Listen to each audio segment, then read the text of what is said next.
Hello student, नमस्कार। आज हम इस वीडियो के अंतर्गत शिक्षा विभाग द्वारा संचालित स्माइल 3 प्रोग्राम के अंतर्गत आने वाले होमवर्क, जिसका हम आज सभी प्रश्नों के आंसर इस वीडियो के अंदर समझाने वाले हैं, इसलिए इस वीडियो को आप अंत तक जरूर देखिएगा। इस वीडियो के अंदर क्लास 9th की पुस्तक भी है, जिसका lesson number 2 sound of music. इसके कुल 2 पार्ट हैं।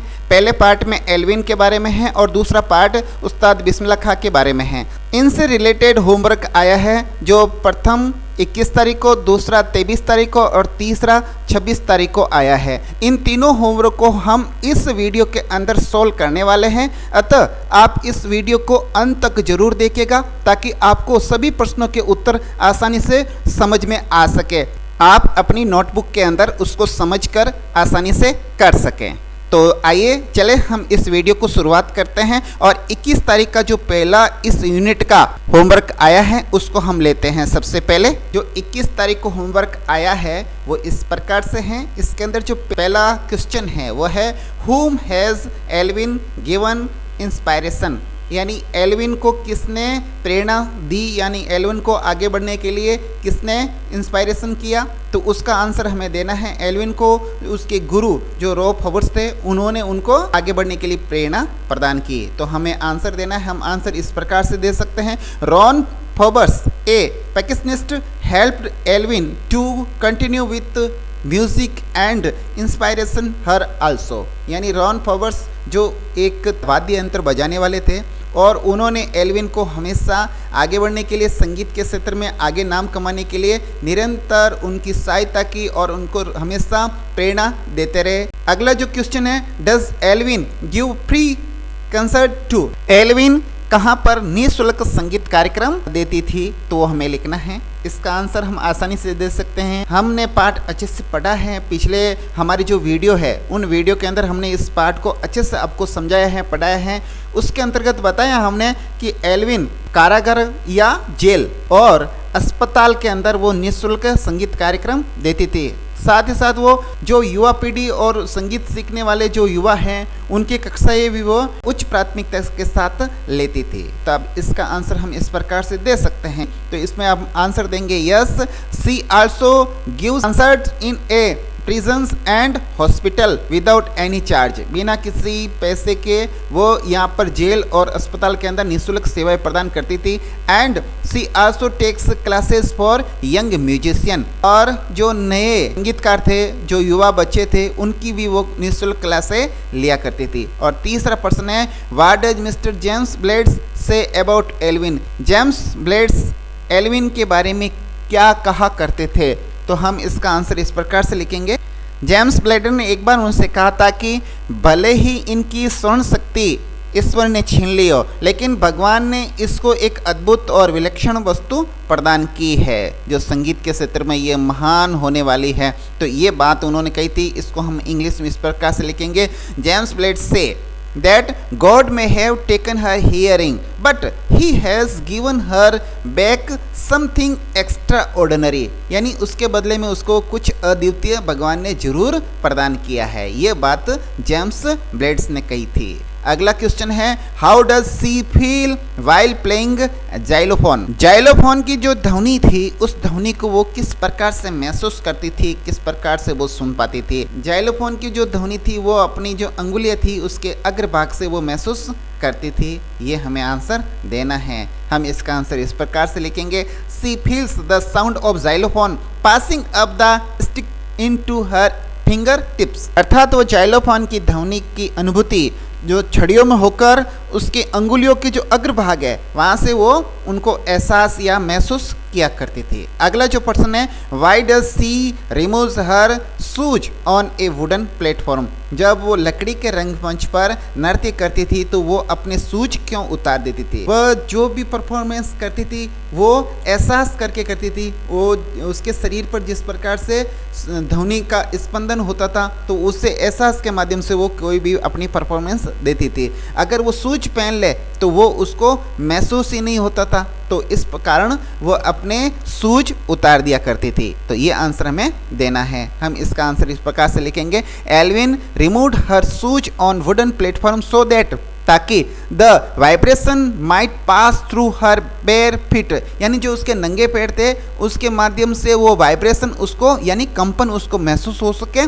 Up her legs and as a result she could feel music, ताकि वो उस संगीत को सुन सके, उनका एहसास कर सके। यह 21 तारीख का होमवर्क है तथा 21 तारीख को छुट्टी यानी अवकाश होने के कारण यह 22 तारीख को होमवर्क आया था। और अब हम आगे चलते हैं, जो 23 तारीख को होमवर्क आया है उसको लेते हैं, आगे बढ़ते हैं। 23 तारीख को ये होमवर्क आया था, ये भी एल्विन जेनी का जो है पार्ट है उसी से आया है। उसमें से पहला जो क्वेश्चन है वो है how old was Evelyn when she went to the Royal Academy of Music, यानी रॉयल एकेडमी म्यूजिक के अंदर जब एल्विन गई थी तब वो कितने वर्ष की थी। ये प्रश्न हमने जब इस पार्ट के क्वेश्चन एंड आंसर करवाए थे तब हमने बताया था, और आज इसको पुनः बता रहे हैं कि वो 17 साल की जब उसकी उम्र थी तब वो रॉयल एकेडमी म्यूजिक के अंदर गई थी। तो इसका आंसर बहुत इजी तरीके से आप लिख सकते हैं, Evelyn was only 17 year old when she went to the Royal Academy of Music. अगला क्वेश्चन है when was her deafness first notice, अर्थात उसके बहरेपन का सबसे पहले कब अनुभव किया गया, कब ध्यान दिया गया। ये भी क्वेश्चन हमने जो पहले टेक्स्ट बुक के अंदर से क्वेश्चन एंड आंसर करवाए थे तब बताया था आपको, जब ये बच्ची 8 साल की थी तब उसकी माँ को सबसे पहले ये मालूम चला था। तो आप इसका आंसर इस प्रकार से दे सकते हैं, Evelyn deafness was first notice by her mother when she was 8 year old. बहुत अच्छे तरीके से बताया हुआ है, आप अच्छे से आसानी से इसको याद भी कर सकते हैं और लिख सकते हैं नोटबुक के अंदर। अगला जो क्वेश्चन है who played Evelyn to continue with music, यानी एल्विन को उसके संगीत क्षेत्र में आगे बढ़ने के लिए किसने मदद की, ये तो आप अच्छी तरीके से जानते हैं। इसका जो गुरु थे रॉन फोबर्स, उसने इनको आगे बढ़ने में मदद की थी, ये हमने बार बार बता दिया है, आप आसानी से लिख लोगे और छोटी सी लाइन है, आप आसानी से इसका आंसर दे दोगे।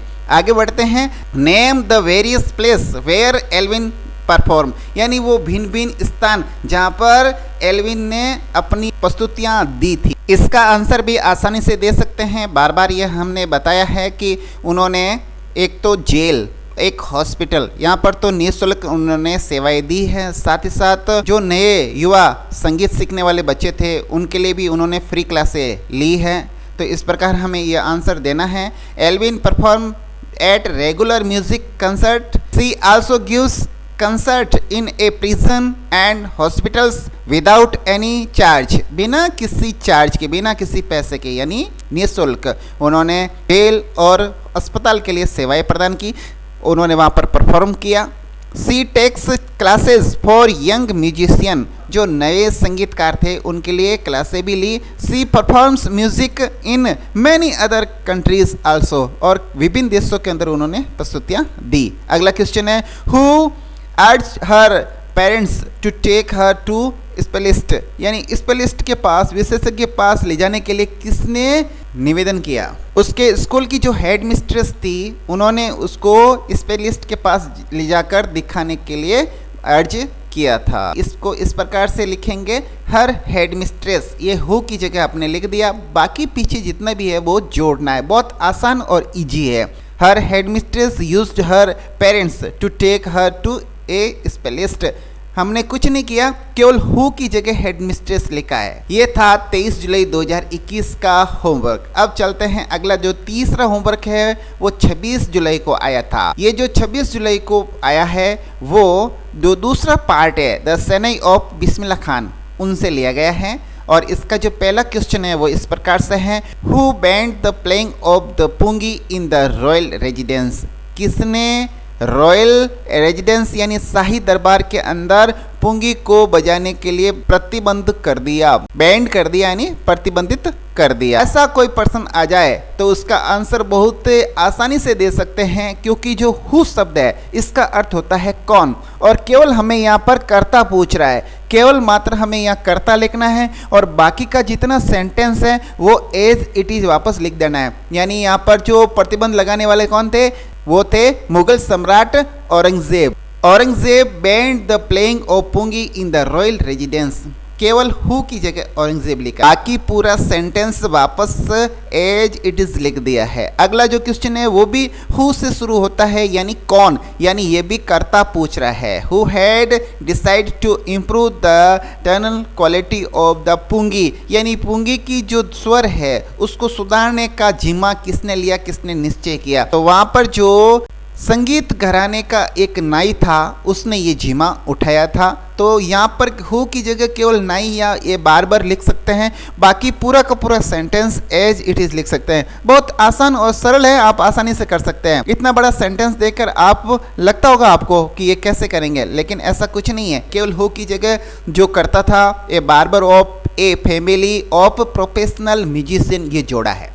आगे चलते हैं, तीसरा question, how is a shehnai different from a pungi, shehnai pungi से किस प्रकार भिन्न थी, ये हमें आंसर देना है। हाउ का मतलब होता है कैसे, तो हमें विधि और तरीका बताना है। इसका आंसर भी हमने पिछले वीडियो के अंदर जब हमने टेक्स्ट बुक के क्वेश्चन एंड आंसर कराए थे तब बताया था, आज फिर बता देते हैं।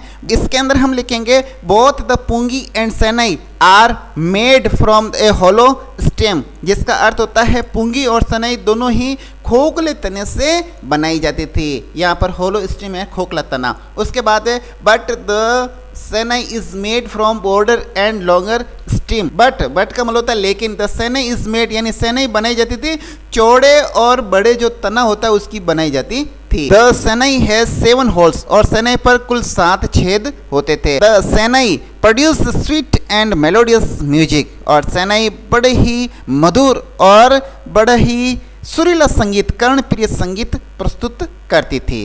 अब चलते हैं अगले क्वेश्चन की ओर। अगला क्वेश्चन है where was the shehnai played traditionally, ये भी हमने पर्सन जो टेक्स्ट बुक के आंसर करवाए थे तब हमने लिया है। एक बार फिर यहाँ ले लेते हैं, शहनाई परंपरागत रूप से कहाँ पर बजाई जाती थी, शाही दरबार, मंदिर और शादी वगैरह जो होते हैं फंक्शन उसके अंदर ये ट्रेडिशनली बजाई जाती थी। तो हम इसका आंसर इस प्रकार से देंगे, the shehnai was played traditionally in royal courts, temple and wedding ceremonies. बस इतना सा आंसर है, आप इजी से दे सकते हैं। अगला question, who played the new instrument first time, यानी पहली बार इस नए वाद्य यंत्र को किसने बजाया। ये फिर हु से सेंटेंस शुरू हो रहा है, यानी हमें कर्ता पूछ रहा है। केवल मात्र कर्ता लिखना है, बाकी का पिछला जो सेंटेंस है वो पूरा एज इट इज हम वापस लिख देंगे। यानी जो पहली बार इंस्ट्रूमेंट बजाया वो कौन था, वो एक नाई था, बार्बर था, इसलिए तो शहनाई नाम पड़ा है। The instrument was first played in the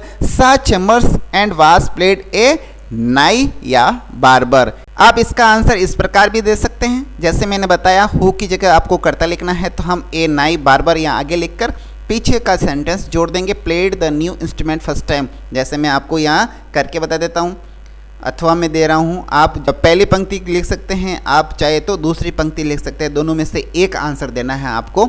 नाई barber played the new instrument first time, मैंने केवल हु की जगह ये नाई बार्बर लिखा है, बाकी पीछे सेंटेंस जोड़ दिया है। ये भी आपका आंसर राइट है, आप कैसे भी आंसर दे सकते हैं। इस प्रकार हमने इस्माइल के अंतर्गत आने वाले तीनों होमवर्क जो लेसन 2 के क्वेश्चन एंड आंसर आपको बता दिए हैं, और किस प्रकार उनके आंसर आपको लिखने हैं ये भी हमने इसके अंदर समझाया है। आप आसानी से इन प्रश्नों के उत्तर अपनी नोटबुक के अंदर लिख सकते हैं और उनको याद भी कर सकते हैं परीक्षा के लिहाज से। तो अब हम इस वीडियो को यहीं पर समाप्त करते हैं। आगे आने वाले वीडियो के अंदर हम और नई सामग्री आप तक पहुंचाने का प्रयास करेंगे। तब तक के लिए हम आपसे लेते हैं इजाज़त। नमस्कार, वंदे मातरम, जय हिंद।